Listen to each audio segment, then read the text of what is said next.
Bueno, buen día. La clase de hoy va a desarrollar o va a iniciar la unidad 3, que es el tema de cinética química. Especialmente vamos a desarrollar en el día el tema 3I, que es la cinética de reacciones homogéneas.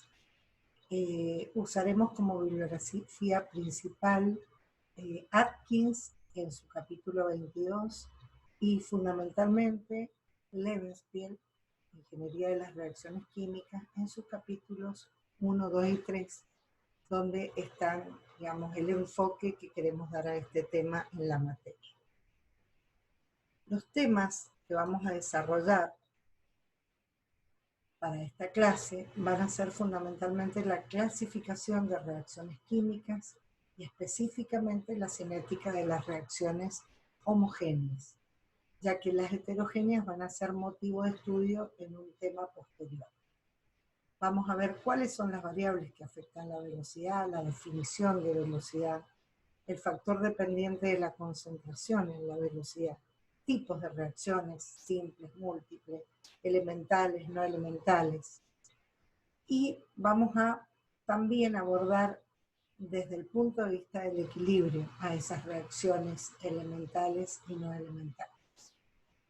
Estudiaremos la ley de velocidad, que es ese factor dependiente de la concentración. Vamos a ver cómo determinar esa ley y encontrar a través de métodos la determinación del orden de reacción. Específicamente, ¿de qué trata la cinética química? Bueno, vamos a estudiar velocidades de una reacción considerando todos los factores que pueden influir sobre ella. Y vamos a explicar las causas de cómo esos factores pueden modificar o pueden influir en la magnitud de esa velocidad. Ustedes conocen que hay reacciones muy rápidas, del orden de los femtosegundos, ¿sí? Reacciones, estamos hablando de 10 a la menos 15 segundos. Algunas investigaciones con técnicas de láser pulsado se aplican en este tipo de reacciones tan rápidas. También la detonación de explosivos son reacciones muy rápidas que nos obligan, cuando estas son muy rápidas, nos obligan a tener que controlar. Bien. También hay reacciones muy lentas, como pueden ser la del universo, la formación del agua a temperatura ambiente. Bueno, en realidad nuestro enfoque fundamental va a estar dado en cómo manejamos las reacciones químicas que se dan dentro de procesos industriales. Estos procesos industriales tienen etapas. Hay etapas previas del tratamiento físico de las materias primas, ¿sí? Como luego el acondicionamiento para que puedan ingresar al reactor propiamente dicho, donde va a ocurrir esa reacción. Y luego esos productos probablemente necesiten nuevos tratamientos físicos, molienda, secado, como para obtener los productos que se preparan para el mercado. Nos vamos a abocar a el tema central, que es cómo va a ser esa etapa de reacción. Ese lugar donde ocurre esa etapa de reacción es lo que llamamos reactor. ¿Y por qué ocurren las reacciones? Bueno, hemos visto desde la termodinámica que podemos definir cómo ocurren y en qué sentido ocurren las reacciones. Lo que hoy vamos a tratar de estudiar es con qué rapidez ocurren estas. Y para eso vamos a desarrollar todos los conceptos que necesitamos, en realidad, para encontrar, en definitiva, el diseño adecuado del reactor. Como les dije recién, hacen falta muchos más datos, además de la cinética, conceptos de termodinámica, mecánica de fluidos, transporte en cantidades de movimiento, de calor, de materia, y por supuesto un análisis económico, porque de esto va a depender si el reactor cumple o no con las especificaciones que necesitamos para implementar el proceso. Podríamos decir que dentro del costo y la complejidad, el proceso químico, la etapa química, siempre tiene un lugar fundamental.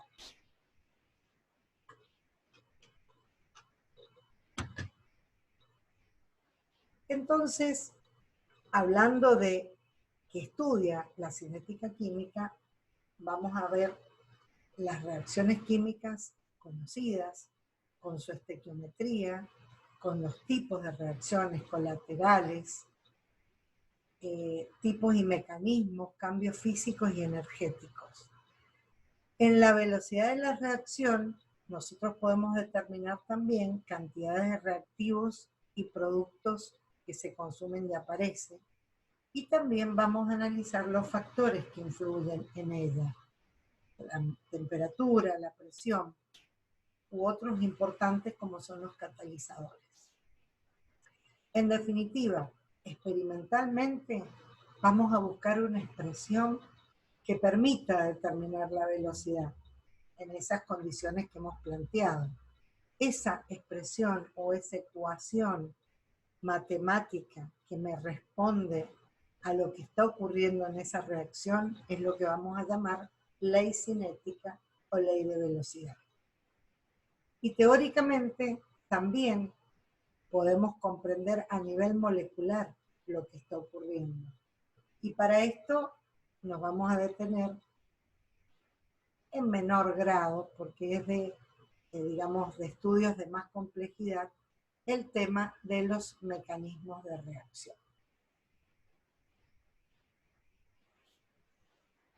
¿Cómo podemos clasificar las reacciones para el estudio en ingeniería?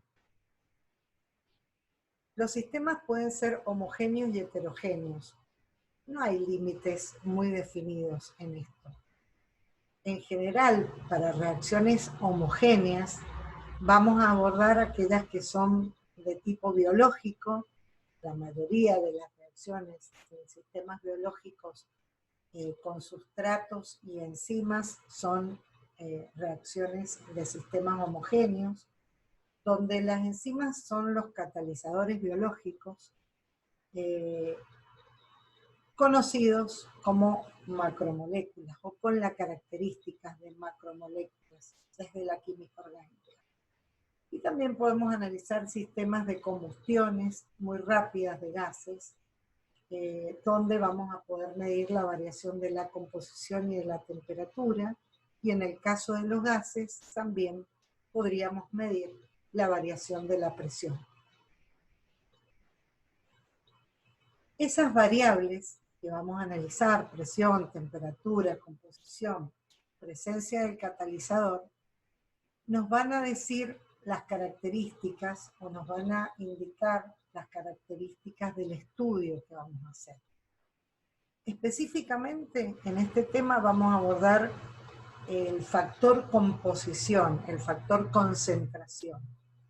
Y vamos a dejar para temas posteriores la influencia de la temperatura y el comportamiento o la presencia de los catalizadores. Hay varios ejemplos que ustedes han visto en la química general y sobre todo en la química orgánica y en la vida, como por ejemplo la descomposición del agua oxigenada, que si dejamos un recipiente abierto, sabemos que pierde sus características, se descompone espontáneamente, pero si ese agua oxigenada actúa sobre la sangre con su enzima catalasa la descompone rápidamente. Esas son las burbujitas que se ven cuando colocamos agua oxigenada sobre una herida. Y a nivel químico podríamos usar el ion bromuro como un buen catalizador. La influencia de la temperatura, hay ejemplos múltiples. A altas temperaturas, ¿sí?, las reacciones se hacen mucho más rápidas. Esto también nos permite manejar la variable temperatura para hacer más lenta la velocidad de las reacciones, y es el caso de la conservación de los alimentos en los refrigeradores, donde lo que hacemos es disminuir la velocidad de reacciones de putrefacción. Esto ocurre también, que se ha comprobado que ocurre en los hielos, donde se han encontrado alimentos en alto estado de conservación debido a las bajas temperaturas y, por supuesto, lentas velocidades de descomposición. Vamos a entrar definitivamente o específicamente a definir la velocidad en términos matemáticos. Para esto vamos a tomar una reacción genérica de A moles de A más B moles de B más algún otro componente que nos da como productos C y D. Recordando el concepto de avance de la reacción, donde lo consideramos como la diferencia entre el número de moles en un determinado tiempo respecto al número de moles iniciales, dividido su coeficiente estequiométrico. Si recordamos el avance, cuando estamos en el comienzo de la reacción, el avance va a ser 0, porque el delta es nulo. A medida que esa reacción avanza, podemos conocer el número de moles de la reacción en un tiempo t, que va a depender del número de moles iniciales, más el coeficiente estequiométrico por el grado de avance. Siempre vamos a considerar o vamos a tomar como valores de coeficientes estequiométricos positivos para los productos, que son los que están apareciendo en la reacción, y negativos para los reactivos, que son los que están desapareciendo en la reacción. Entonces, la velocidad la podemos definir en función del avance de la reacción, ¿sí?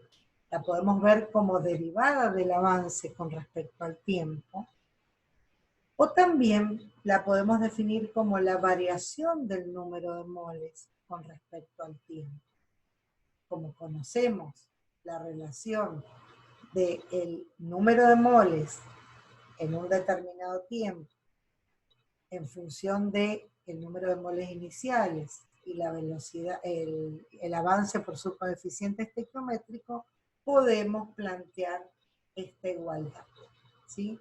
Entonces la derivada del número de moles en de un determinado compuesto con respecto al tiempo es igual al coeficiente estequiométrico por la derivada del avance. Entonces, igualando estas dos expresiones, o comparando estas dos expresiones, podemos deducir que la velocidad es función de la inversa del coeficiente estequiométrico por la derivada del número de moles de ese componente con respecto al tiempo. Algunos ejemplos para aplicar esto en un caso concreto. Estamos, por ejemplo, en la reacción de oxidación del dióxido de nitrógeno con oxígeno para darnos pentóxido. Si expresamos la velocidad para cada uno de estos reactantes participantes de la reacción, vemos que ¿cómo se descompone el tetróxido? El dióxido.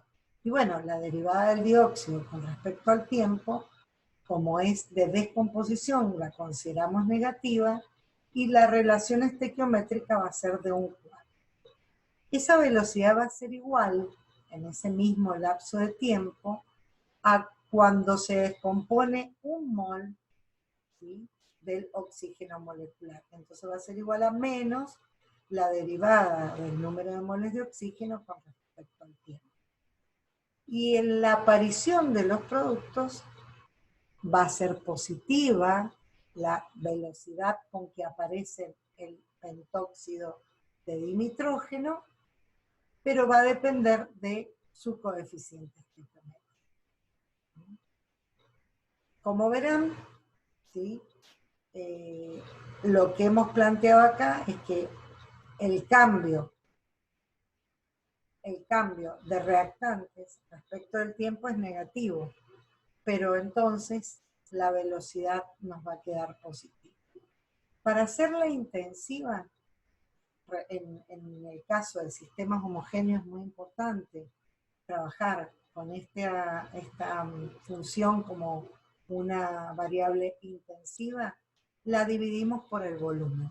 Entonces, a la expresión anterior, 1 sobre volumen nos va a quedar igual a la derivada del número de moles de I sobre el coeficiente estequiométrico respecto del tiempo. Generalmente, cuando estamos en soluciones, hablamos de concentraciones molares. ¿Cómo podemos ver la desaparición de los reactivos y la aparición de productos? Bueno, si recuerdan la gráfica de concentración versus tiempo, los reactivos estaban en una alta concentración en el tiempo cero e iban disminuyendo su concentración durante un lapso de tiempo previo a la llegada al equilibrio. La tangente en cada uno de estos tiempos va a ser lo que denominamos velocidad instantánea. Y va a ser la variante, o sea, va a ir variando a medida que hagamos el avance en el tiempo. Fíjense que la velocidad con que se descomponen los reactivos tiene pendiente negativa. Entonces podríamos decir que la velocidad de descomposición de los reactivos es igual a menos 1 sobre B por el diferencial del número de moles del reactivo R respecto del tiempo. En cambio, los productos van apareciendo en el tiempo, ¿sí?, en relación con la velocidad con que desaparecen los reactivos. Pero ahora, esta aparición me da un signo positivo, que sería la velocidad de formación de los productos. ¿Bien?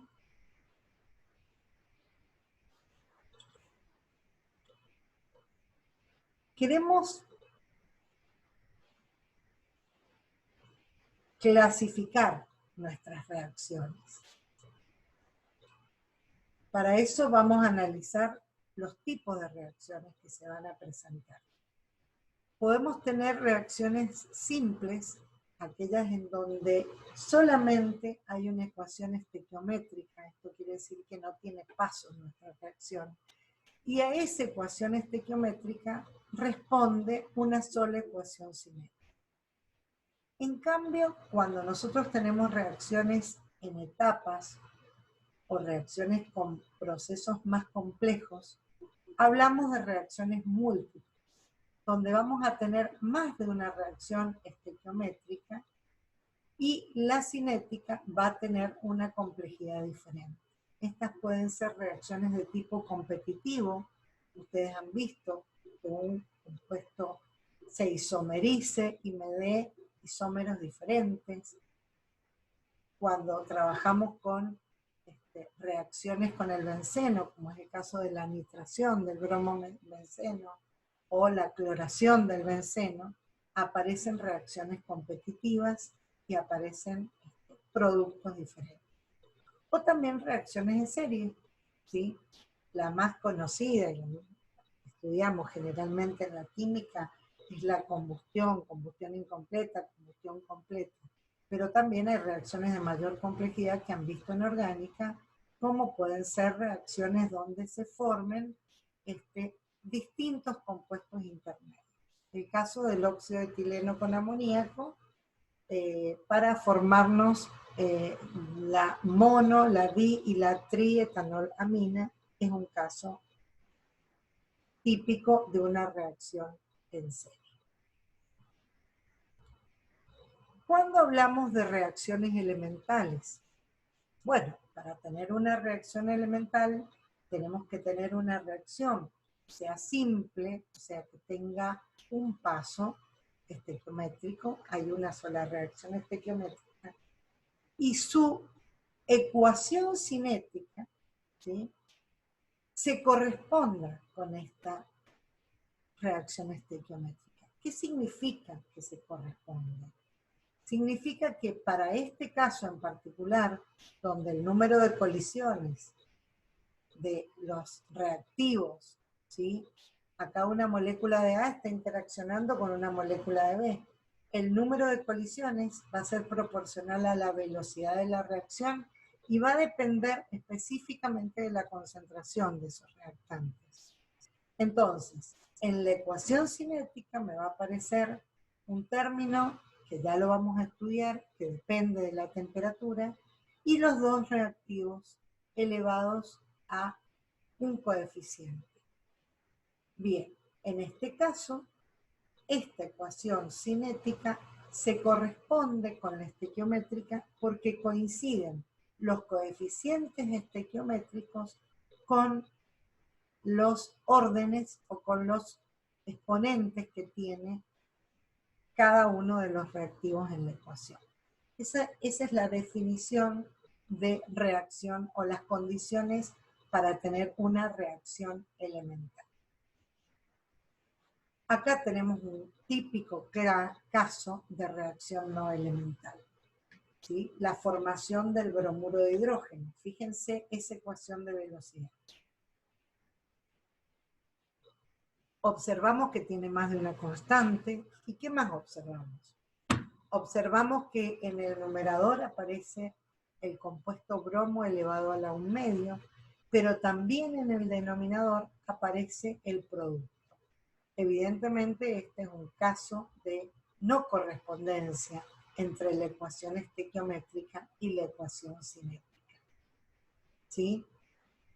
Acá para poder dar explicación a esto hay que trabajar o analizar lo que se llama secuencia de reacciones elementales, que son los que conforman el mecanismo de reacción. En el mecanismo de reacción aparecen reacciones intermedias con productos intermedios como radicales, iones, moléculas, complejos, que van a ser los que nos permiten luego poder experimentalmente, una vez que tenemos el modelo, ¿sí?, planteado en ese mecanismo de reacción, experimentalmente poder corroborar si ese modelo se cumple. ¿Cómo sería esta reacción si fuese elemental? ¿Cuál sería la ecuación cinética de esta reacción si fuese elemental? Y evidentemente sería una ecuación mucho más simple, la velocidad dependería solamente del hidrógeno y del bromo elevados a la potencia 1. Fíjense la diferencia notable que encontramos en una reacción no elemental. Pero hay otras reacciones no elementales que parecen elementales porque, fíjense, tengo una ecuación estequiométrica para la conformación del yoduro de hidrógeno, ¿sí?, y su ecuación cinética aparentemente también coincide con la ecuación estequiométrica. Sin embargo, se demuestra con la experiencia que es una reacción no elemental y que responde a un mecanismo de reacción comprobado, donde aparecen compuestos intermedios, ¿sí?, radicales del yodo, compuestos hidrogenados de ese radical, para luego dar la conformación del yoduro. Entonces, una reacción puede ser ser una reacción simple, ¿sí? Me fui de pantalla, disculpen. Fue una reacción simple con una ecuación cinética y con el mecanismo de reacción comprobar que no responde a esta situación. Vamos a analizar desde el punto de vista cinético en reacciones elementales que están en equilibrio. Vamos a considerar una reacción reversible de A más B que nos da como productos R y S. ¿Y qué condición se cumple? Bueno, que la velocidad de aparición de R, ¿sí?, vamos a analizar en función de R, es la velocidad directa y va a depender de la constante y de la concentración de A y de B. Evidentemente, acá coinciden, estamos hablando de reacciones elementales, coincide la ecuación cinética con la estequiométrica. Para la reacción inversa está cómo va desapareciendo R. Siempre vean que estamos estudiando el compuesto R. La desaparición de R va a ser negativa y va a depender de una constante inversa y va a depender de las concentraciones de los que eran productos inicialmente, pero ahora van a ser los reactivos de la reacción inversa. O sea, R y S en sus concentraciones molares van a determinar la velocidad de desaparición. Como estamos en el equilibrio, no hay formación de R. Por lo tanto, la velocidad directa más la velocidad inversa tienen que ser iguales a cero. O también podríamos decir que en el equilibrio se igualan las velocidades.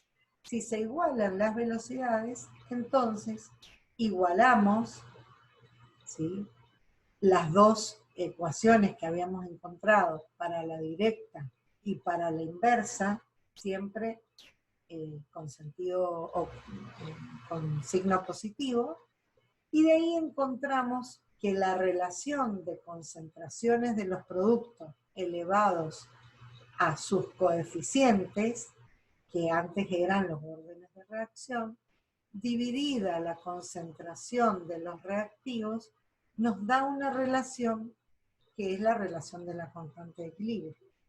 Pero si la encontramos respecto de la ecuación anterior, esa constante de equilibrio ahora depende de la constante de cinética de la ecuación directa sobre la constante cinética de la ecuación inversa. Esto se cumple solamente en estas condiciones para reacciones elementales. En las reacciones no elementales, ¿sí?, va a haber mayor complejidad. En realidad vamos a encontrar más de una constante, ¿sí?, o más de un término influyendo sobre la constante de equilibrio, que va a ser una constante de equilibrio total. Va a depender de cada etapa individual en que ocurra esta reacción en etapas según su mecanismo. Bien, vamos a formular lo que llamamos ley de velocidad o ley cinética. Hemos hablado ya de esta ecuación, la hemos trabajado, pero ahora vamos a verla en todos sus términos. En principio hay que decir que es una ley que sale de la experiencia, ¿no?, de una ecuación empírica que nos indica cómo la velocidad depende específicamente de las concentraciones de las especies reaccionantes. Siempre en un tiempo dado y a una cierta temperatura. Recuerden que habíamos dicho que la temperatura la íbamos a dejar constante para no tener una influencia más en el sistema.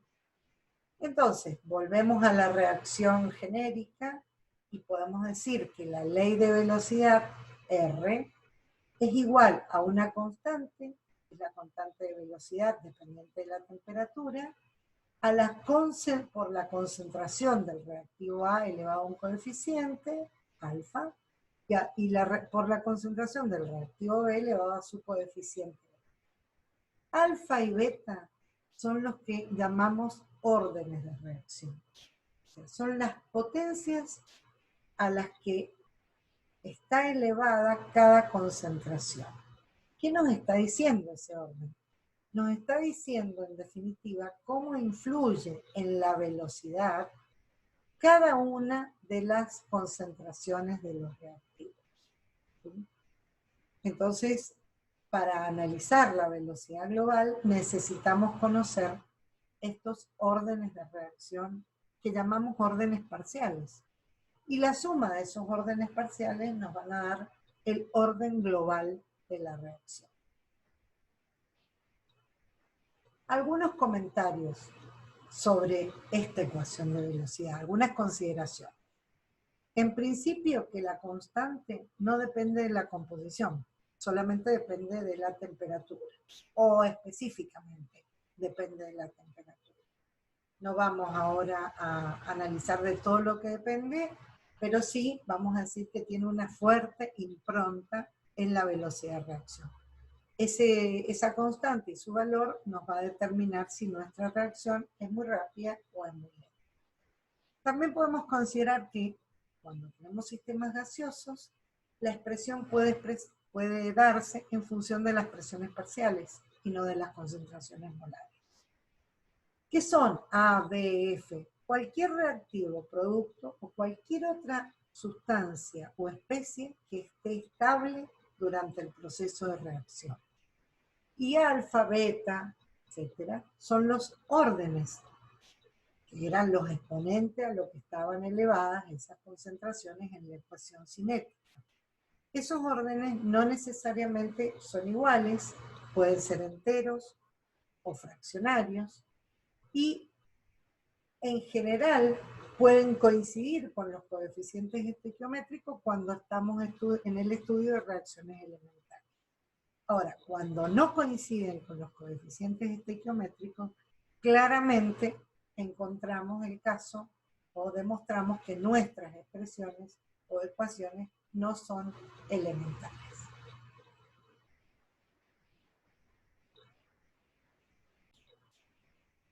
Bien. Hay un concepto que aparece en el debate y en el planteo que hemos hecho, que es la cantidad de moléculas o moles que están reaccionando. En términos estequiométricos nosotros siempre hablamos de moles, ¿sí? Pero para los casos específicos, cuando decíamos que teníamos que analizar desde el punto de vista microscópico, o tener una visión teórica de cómo era el comportamiento de las moléculas, entonces aparece el término de molecularidad en una reacción. En una reacción elemental van a ser el número de moléculas que intervienen en la misma, que intervienen en los choques. Por ejemplo, si nosotros tenemos un caso de una isomerización, o sea, un reactivo A que se descompone en B, y cambia su posición en los enlaces, estaríamos frente al caso de una reacción unimolecular. Es un solo reactivo el que participa. Cuando se conforma el agua, obviamente son reacciones bimoleculares porque chocan moléculas de hidrógeno con moléculas de oxígeno. Y muy raras veces hay reacciones trimoleculares, ¿sí? Porque es muy difícil encontrar 3 especies reaccionando. Pero en la química biológica y en la química orgánica pueden existir casos.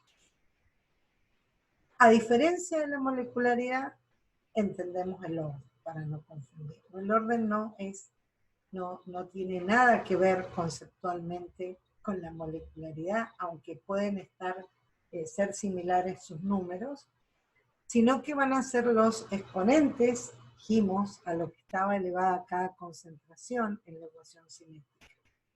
Eso fue lo que llamábamos orden parcial. Y la suma de todos esos exponentes indicaban el orden global. Obviamente van a ver ahora que esto tiene una determinación experimental. Hay muchos ejemplos, pero es muy bueno trabajar con óxidos de nitrógeno porque tenemos varios casos para analizar. Fíjense en estos ejemplos. Nosotros acá tenemos situaciones donde hay 2 moles del pentóxido de nitrógeno descomponiéndose en óxido y oxígeno, y la ecuación cinética que corresponde es de orden 1. Entonces, este es un caso que tendremos que estudiar porque la estequiometría no se corresponde con la cinética. Bien. En la siguiente reacción, ahora 3 moléculas de dióxido reaccionan para darnos, acá hay un error, hay que corregirlo, ya lo vamos a corregir. ya les digo, y es monóxido, si es monóxido, más el, el óxido de nitrógeno. Acá, ¿qué es importante? Que acá tenemos 3 moles participando y el orden es de 2. Fíjense en para obtener tetracloruro de carbono, explorar el cloroformo. Bueno, acá también hay una, digamos, correspondencia en el coeficiente estequiométrico para el cloroformo, pero no para el cloro. Y el caso que habíamos visto, que lo habíamos querido entender como elemental, pero después vimos que había mecanismos que demostraban que no era elemental la formación del yoduro de hidrógeno. ¿Bien? Bueno, ¿para qué nos sirve conocer la ley de velocidad? En principio para predecir la velocidad que va a haber en una determinada reacción, conociendo la concentración de la mezcla. Conociendo las cantidades iniciales, nosotros podemos predecir la concentración. También podemos en un tiempo determinado saber cuánto va a haber de mezcla si conocemos la velocidad. Y específicamente nos va a dar información en todo lo referido al mecanismo de reacción.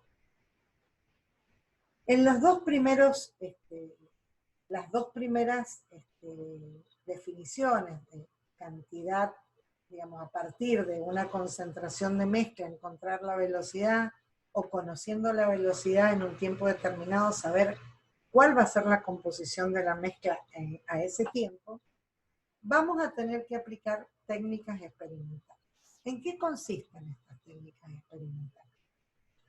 Tratar de medir, encontrar métodos o diseñar análisis para poder medir cómo cambian las concentraciones en el tiempo. Obviamente tendremos que elegir cuáles son las especies que vamos a poder medir. Hay que seleccionar alguna de esas especies, porque esas especies involucradas en la reacción van a tener distintas velocidades a medida que cambian las concentraciones.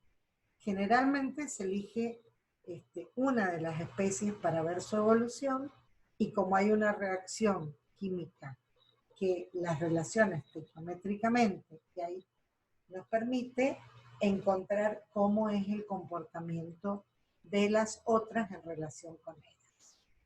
Un método, un equipo muy adecuado que usamos en el laboratorio son todo lo que se llaman técnicas espectroscópicas.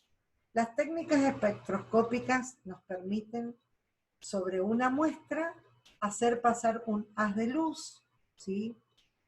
Y ese haz de luz, ¿sí?, se absorbe en una determinada cantidad, una longitud de onda determinada, sobre una cantidad de sustancia conocida.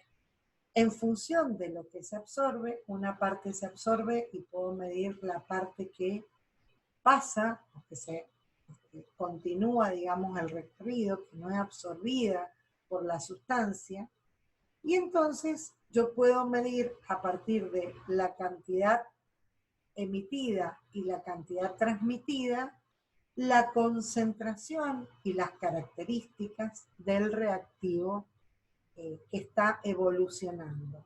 Por ejemplo, a veces nos conviene seguir al reactivo, a veces nos conviene seguir al producto, ¿sí? Por ejemplo, en esta espectroscopía, vamos al segundo caso.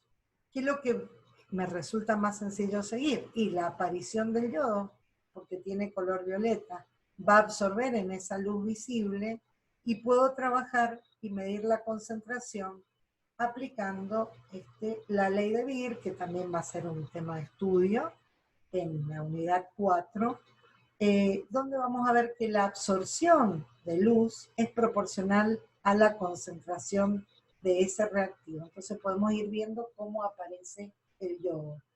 O bien podría ser cómo desaparece el yodo en alguna otra reacción. También podemos registrar cómo avanza la reacción midiendo presiones, ¿sí? Por ejemplo, nosotros partiendo de una determinada presión, ir viendo cómo se van descomponiendo estos reactivos y cómo van apareciendo. ¿Qué ocurre acá? Y acá hay más número de moles en los productos, entonces van a ir aumentando las presiones del sistema. Entonces, otra forma de registrar puede ser a través de la medición de presión. Y una muy conocida que ustedes ya han experimentado en química general es el cambio en la conductividad o en el pH, típico de las reacciones ácido-base. Bueno, para poder hacer todo esto necesitamos saber a dónde, en qué lugar. El lugar específicamente va a ser nuestro propio o nuestro reactor. Generalmente optamos por un reactor que se llama discontinuo para hacer las experimentaciones, que lo vamos a operar a temperatura constante, o sea que llamamos reactor discontinuo isotérmico. Y también vamos a fijar el volumen, que en el caso de soluciones o de líquidos, esto es muy simple porque el volumen es el volumen de los reactivos que están participando o reaccionando, pero en el caso de gases es muy importante la variable volumen. Bueno, este dispositivo en escala laboratorio nos va a dar los datos cinéticos que necesitamos para distintas experiencias y luego con esos datos podemos aplicar los que nosotros vamos a llamar como métodos para determinar el orden de reacción. Es lo que vamos a continuar con nuestro estudio. En este momento vamos a continuar con los métodos para poder determinar el orden. Cuando determinamos el orden, podemos determinar la ecuación cinética. ¿Cuáles son esos métodos? Se los vamos a enumerar. Método, se denomina método integral, método diferencial, método del tiempo de vida media, método de las velocidades iniciales y el método de la aislación. ¿En qué consisten cada uno de ellos? En general son métodos con abordaje matemático y gráfico, porque la parte de laboratorio me provee los datos de concentración en los diferentes tiempos. Y luego, lo que hacemos con esos datos es tratar de encontrar, digamos, de modelizar o de encontrar la ecuación que nos va a demostrar si esos datos responden a una cinética conocida o si tenemos que descubrir cuál es esa ecuación. En el caso del método integral, una vez teniendo los datos de concentración en los diferentes tiempos, se propone una forma para la ley de velocidad, o sea, se opta por uno de los órdenes, ¿sí? Una vez que se encuentra o se determina la ley de velocidad, se elige, perdón, la ley de velocidad, se la integra a esa ecuación diferencial y esa ecuación integrada es la que se grafica respecto del tiempo. Si cuando graficamos respecto del tiempo nos da una recta, o sea, si los datos experimentales que hemos sacado se distribuyen sobre esa recta, podemos decir que la ecuación cinética que hemos elegido es la correcta. Si lo queremos ver en un gráfico, más sencillamente, esta sería la expresión, vamos a determinar como de primer orden.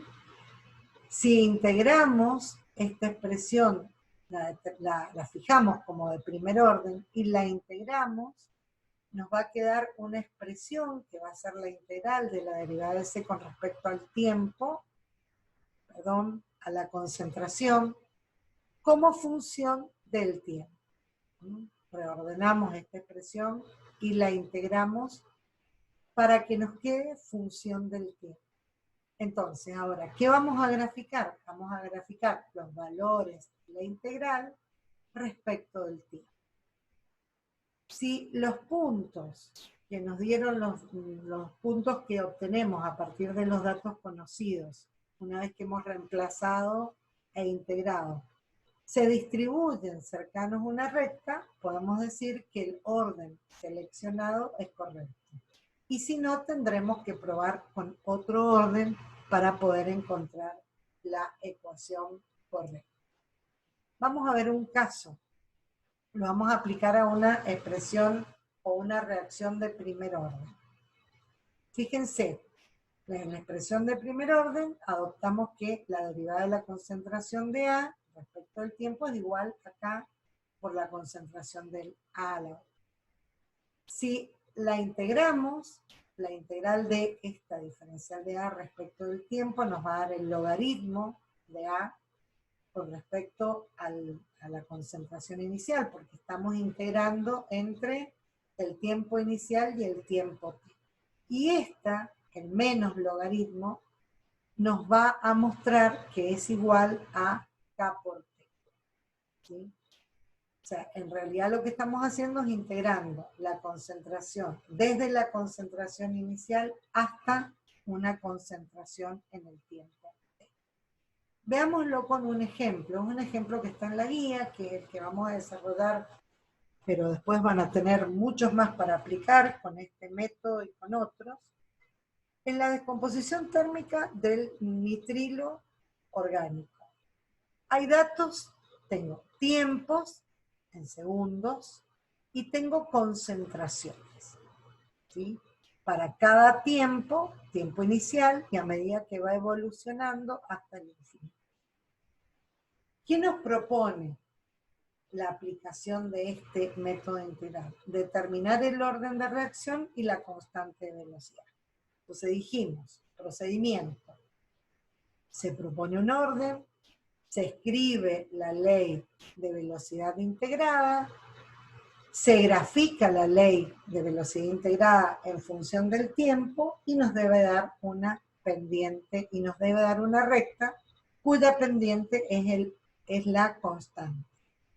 Fíjense cómo los valores que hemos integrado de CA0 sobre CA respecto del tiempo responden a una recta. Esto trabajándolo con Excel, con datos en Excel, podemos hacer un ajuste de la recta y encontrar, ¿sí?, los datos que estamos buscando. Lo que hemos hecho acá es invertir, si observan, la concentración estaba concentración de A, el logaritmo estaba concentración de A sobre concentración inicial y nos daba negativo. Para trabajarlo en el primer cuadrante, lo vamos a tomar como el logaritmo de la concentración inicial, que es la mayor respecto de la concentración en cada tiempo, ¿sí? Y así determinamos gráficamente cuál es la constante y corroboramos el orden propuesto para esa reacción.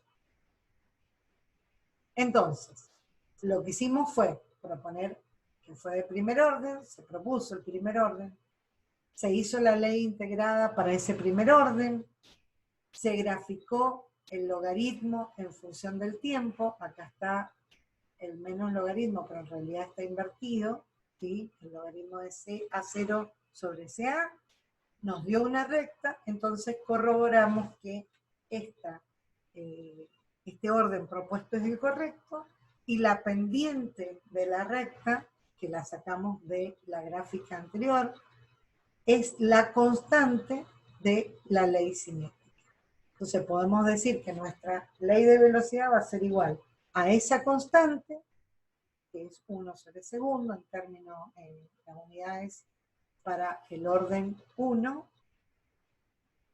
por la concentración del reactivo A elevado a su coeficiente.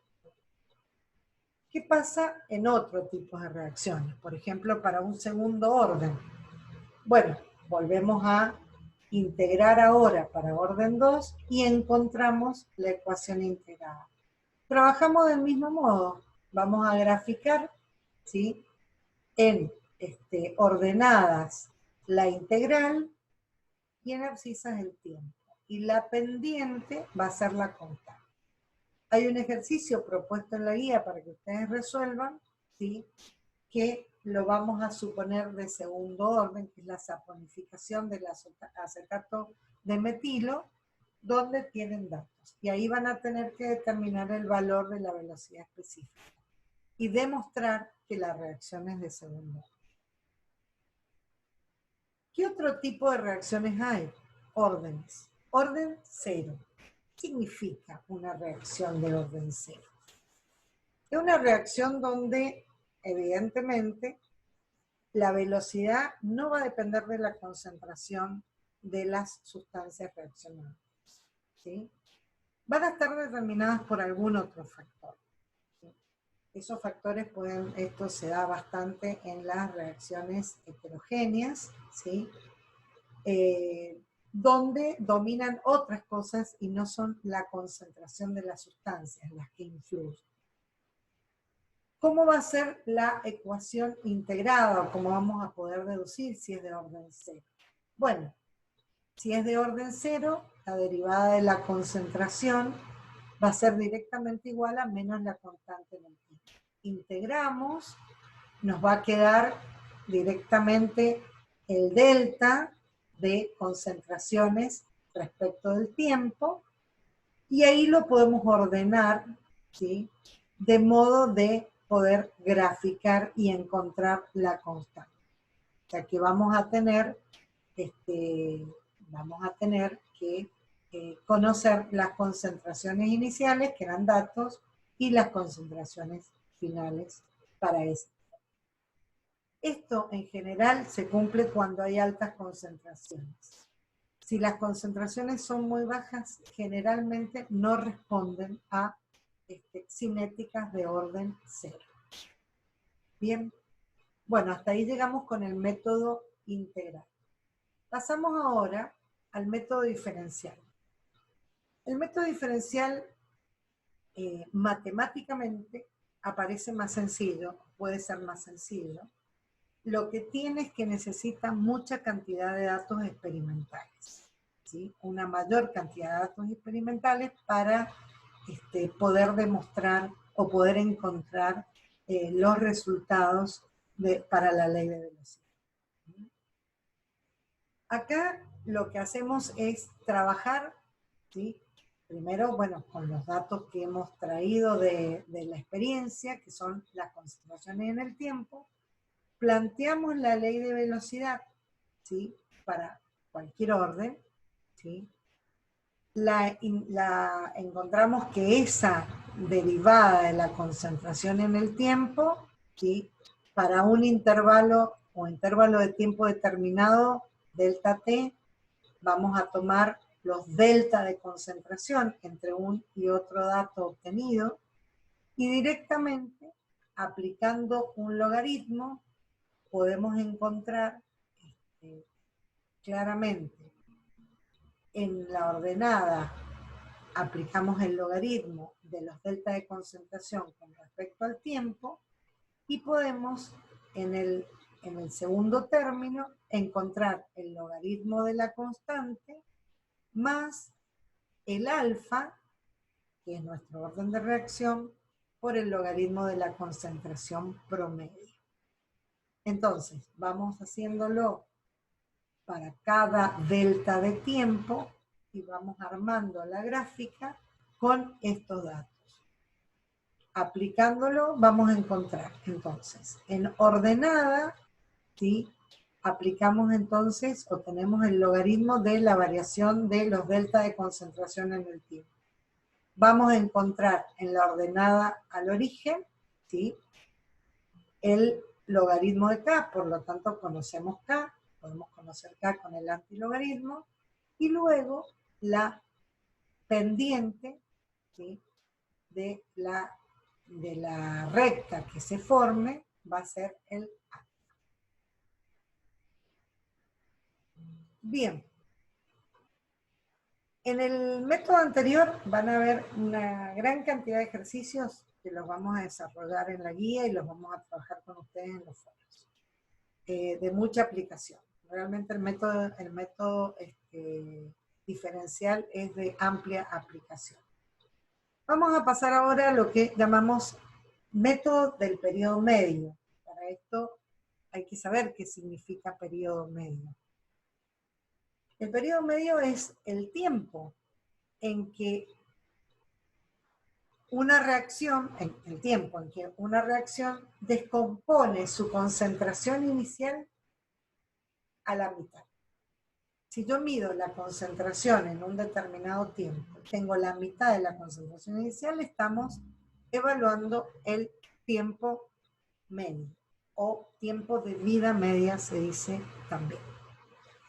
En general, ¿sí? Lo que podemos hacer es integrar para las concentraciones iniciales hasta la mitad de las concentraciones. Entonces, por ejemplo, haciendo una experiencia igual que la anterior, o sea, matemáticamente trabajando como lo hicimos antes, el tiempo de vida media para primer orden nos va a quedar que es igual al logaritmo de 2 sobre la constante. Fíjense, no depende de la concentración inicial. Esto es lo llamativo. Para una ecuación cinética, una ley cinética de una ecuación de primer orden, el tiempo de vida medio es independiente de la concentración. Se pueden deducir otros. Por ejemplo, para orden 0, sí va a depender de la concentración y de la constante. Para orden 1 dijimos que no dependía de la concentración. El tiempo de vida media para orden 2 sí depende de la concentración y de la constante. En general puede observarse que el tiempo de vida media es proporcional a 1 sobre la concentración, ¿sí? Para los tiempos 0, 1, 2. ¿Sí? A 1 sobre la concentración elevado a la n-1. Entonces, si ven, cuando vale 1, ¿sí? Es independiente de la concentración. Tomando logaritmo, el tiempo de vida media puede ser igual a 1 menos n por el logaritmo de a. Y podemos graficar, y cuando graficamos el tiempo de vida media respecto de la concentración, podemos encontrar que 1 menos n es la pendiente y sacar el orden de la reacción. Acá tenemos la ecuación para llegar a una expresión de un orden n.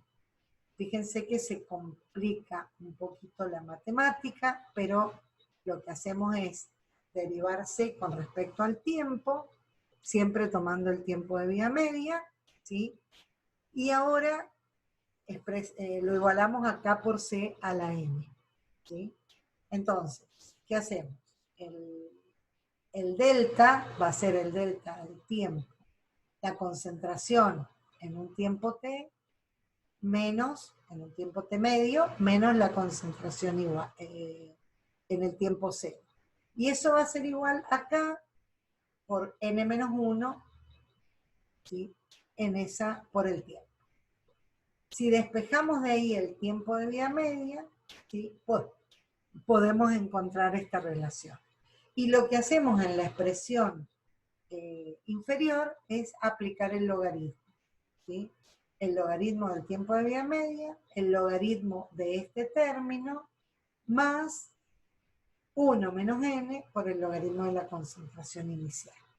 Y ahí obtenemos la expresión del tiempo de vida medio para este orden n, ¿sí? Fíjense que esto va a ser y en nuestra gráfica y esto va a ser x. Y con esta ordenada al origen podemos encontrar el valor de la constante. Entonces, graficando podemos calcular n y después calcular k. O bien también lo podemos hacer por métodos numéricos, ¿no? Podemos resolverlo numéricamente. Para que vean los distintos gráficos de órdenes de reacción de tiempo de vida media. Fíjense, para el orden 1 tenemos una línea recta porque era independiente.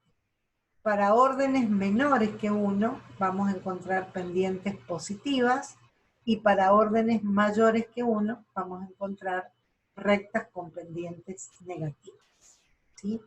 Estos son gráficos que responden a el estudio del método de la vida media o del tiempo medio. El otro método que vamos a trabajar es el método de las velocidades iniciales, ¿sí? Este es un método muy práctico que se diseña para el laboratorio, ¿sí? Donde lo que se hace es medir las distintas velocidades al inicio de la reacción para concentraciones diferentes. Entonces, se tiene la velocidad a una determinada concentración y se van comparando luego los distintos experimentos. Si a nosotros, a esta expresión, le aplicamos logaritmo, ¿qué podemos obtener? Obtenemos la expresión del logaritmo de la velocidad igual al logaritmo de k más alfa por el logaritmo de la concentración inicial. Y graficando podemos saber cuál es k con la ordenada del origen y cuál es el valor de alfa, que es nuestro orden de reacción para el reactivo A. Esto lo podemos hacer para uno de los reactivos y también lo podemos hacer para el segundo reactivo. Y encontrar el orden global de la reacción.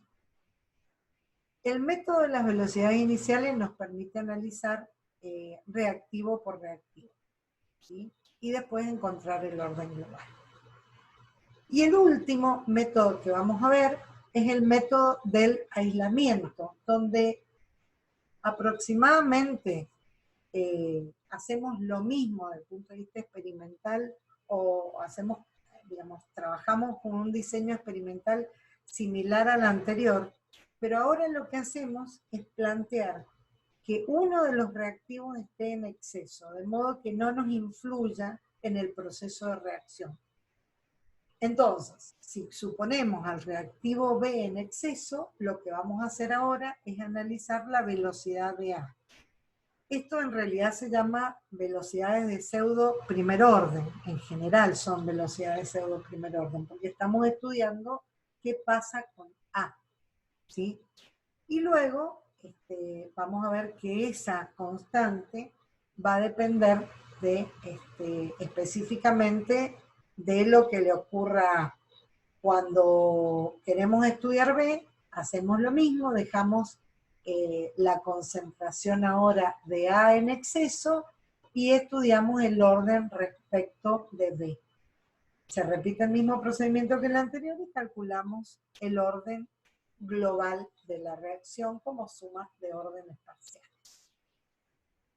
Bien, van a ver en la propuesta que les dejamos, ¿sí?, donde todos estos métodos pueden usarse para resolver los ejercicios que hay en el práctico de aula. La forma de resolverlos, obviamente, esta clase, la bibliografía indicada, y tienen la opción de las consultas en los foros. Porque la semana próxima daremos y trabajaremos en la práctica de aula en nuestra clase de consulta como en videoconferencia. Y ahí explicaremos todos los detalles y las dudas que aparezcan en esos foros. Muchas gracias.